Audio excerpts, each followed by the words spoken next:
Alright guys, welcome to the channel, and in today's video I'm going to be showing you guys how to install the 4-valve 4.6 liter cooling head mount on my 4-valve motor that I just explained that I have a 4-valve motor for my 4-valve motor and I messed up the intro. Yeah, let's get into today's video.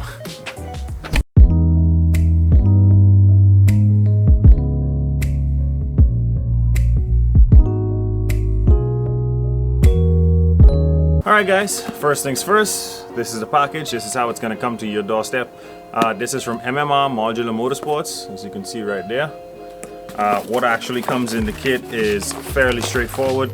You got some fittings, you got a piece of hose, you got 2 bolts that you're going to use to install these 2 pieces into the back of your heads. And this hose here is to go in between the 2 fittings so that coolant can run from one head to the next. So it's very simple. These 4-valve motors, as you may know, if you're already on this video, you know that number 7 and number 8 has hot spots because the coolant stops flowing and kind of can't swirl and can't get circulated. So what happens is the heat just sits there in those cylinders.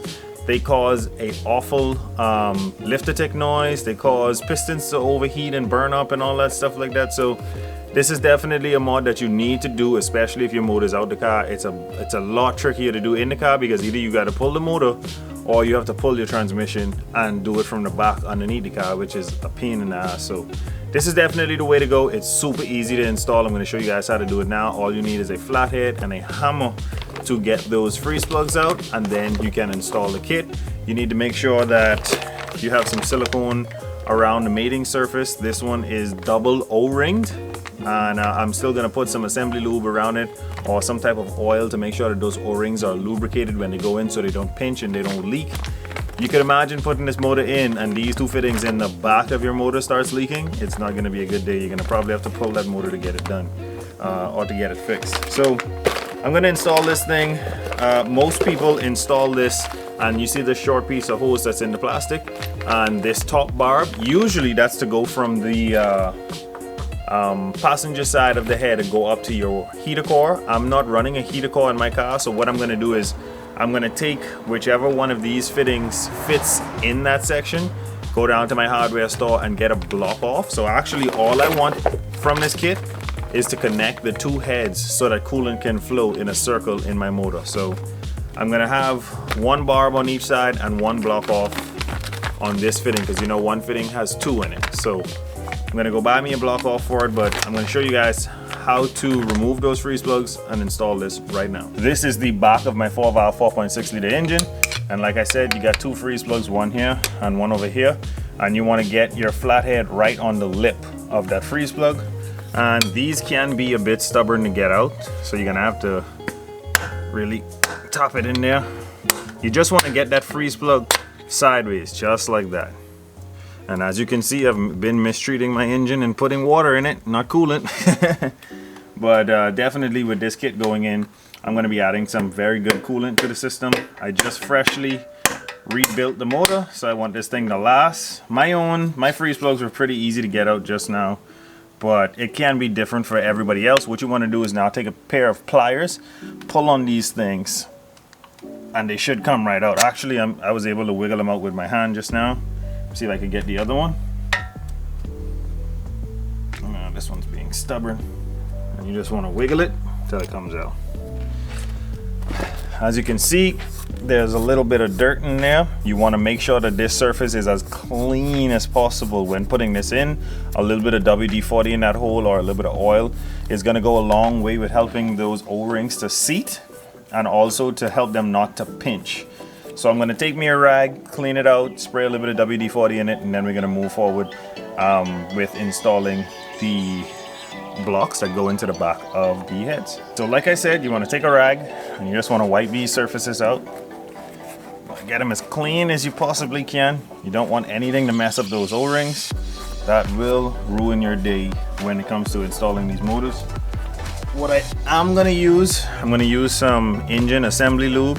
This might be a bit overkill, but just to get that surface pretty much smooth so that those O-rings can seat, we want a little bit of oil on it. Not too much. So it's lubricated.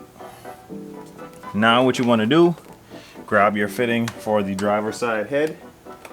The driver's side head fitting is always going to be the fitting with the one hole in it. What you're going to do, take some assembly lube and rub it all around those O-rings. You don't want too much. You can see there, that should be more than enough. Like I said, this is just so those O-rings can seat without getting pinched. So rub it all the way around.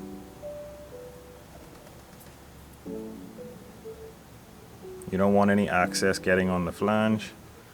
So that should be more than enough right there. Just want enough where those O-rings aren't gonna pinch. Now what we're gonna do, put a little bit of silicone all the way around this flange. That's why I say you didn't want any oil on that. So you can use whatever silicone you have laying around. I have some ultra copper here, but ultra gray probably would be best. Just because that's usually what I use on anything that has to deal with water. What you want to do is get a little bead on your finger and just rub it all the way around. This is to create a gasket for it per se. I know they say you don't have to do it, that's why they have the double O-ring, but I don't want to ever have this thing leak, so this is just added insurance. Go all the way around it.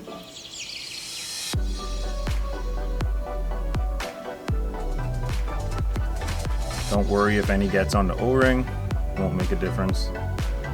And that's pretty much what you're looking for. You want that surface that's going onto the motor to be covered in silicone. So now what I'm gonna do, I'm gonna clean off as much of that excess as possible. Just wipe it to make it look better. And now, we're gonna pop this bad boy into the head.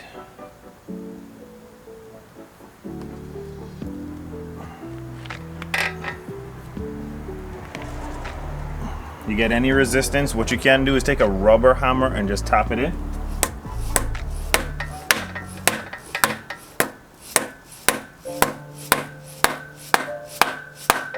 And there you go. You want to make sure that that hole is lined up. And that is tapped in. You wipe up the area. Wipe up that excess silicone from around it.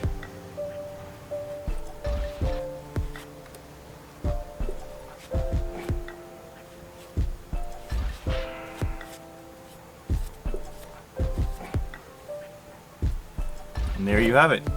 You just have to repeat that process one more time on this side, put the fittings in, and you'll be done.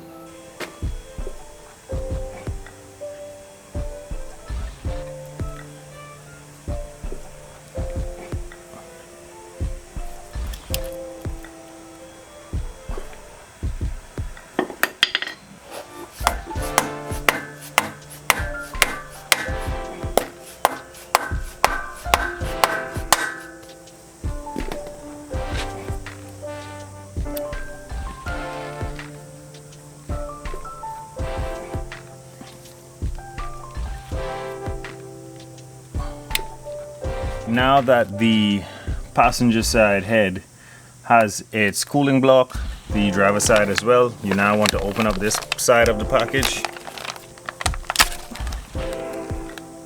You want to get these 3 fittings out if you're going to be using 3 of them. One goes in the driver side. One of these goes in the passenger side. And this is how it's gonna look.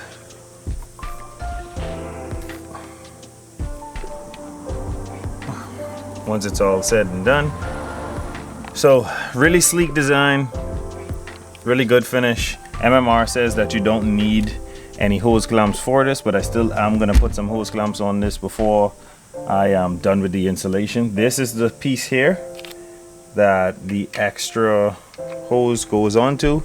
I'll show you how that looks, or how it's supposed to look. They give you another piece of short hose because this is supposed to run to the heater core. That's what this fitting is for now. So what's supposed to happen is you're supposed to put this hose on here, supposed to push this barb into here, and then your heater core hose goes onto the top of this and runs back into the firewall into the heater core. So pretty much that's how to install this kit. It's really easy. You want to put some silicone on these threads just to make sure that they seat properly and that they don't leak. That is the biggest issue with installing this, making sure that this doesn't leak. MMR does a really good job with the kit, and as you can see, it's really sleek and we get the desired result. So when coolant flows now, it's going to flow from one head to the next, pretty much making one circle and then coming back out the motor somewhere else, and the coolant is not going to just stop at the back of these heads and heat up the motor. So very good.